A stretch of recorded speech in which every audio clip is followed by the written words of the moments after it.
47. How to be a socialist without knowing it. At the Berkeley, quote, Vietnam Day, end quote, protest in 1965, one of the radical speakers told his listeners that a revolution with machine guns was the least important kind of revolution.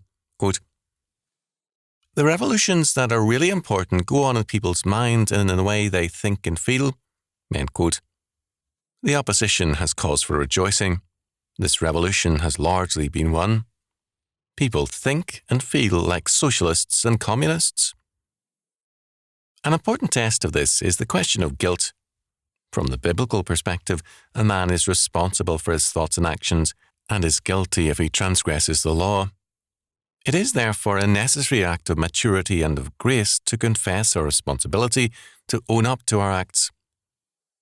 A beautiful old prayer reads, I confess to God Almighty, the Father, the Son, and the Holy Ghost, and before all the company of heaven, that I have sinned in thought, word, and deed, through my fault, my own fault, my own most grievous fault. Wherefore I pray Almighty God to have mercy upon me, to forgive me all my sins, and to make clean my heart within me. Godly faith and character are the necessary ingredients for a good social order. From the socialist perspective, man is not at fault. It's the environment. Lincoln Steffens said it was not Satan or Adam and Eve who were to blame for the fall of man. It was the apple. He meant this seriously.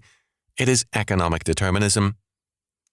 Man is seen as the creature not of God, but of his environment. Man is therefore not a sinner, he's a victim.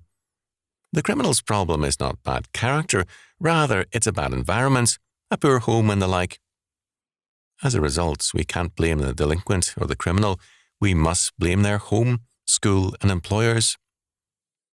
One lonely and protesting psychiatrist wrote recently that it's becoming dangerous nowadays to be related to anyone who is mentally sick.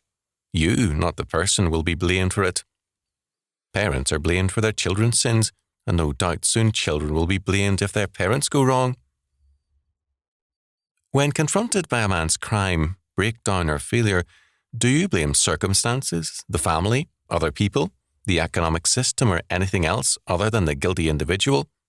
If so, congratulations, you have passed the first and basic test of socialism.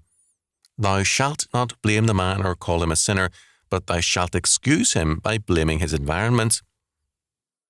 All that socialism needs to succeed is for people to believe this. If you believe that the Bible is right and that man is responsible, then you'll try to change men to bring them to Christ and to godly faith and character. If you believe it's not man but the environment which is to blame, then you will work to change man by changing the environment, by laws or revolution. Your hope for man will be in acts of Congress and in social revolution. Remember, the revolutions that are really important go on in people's minds.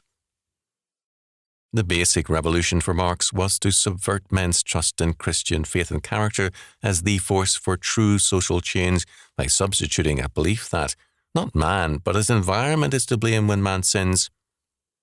Have you joined the revolution?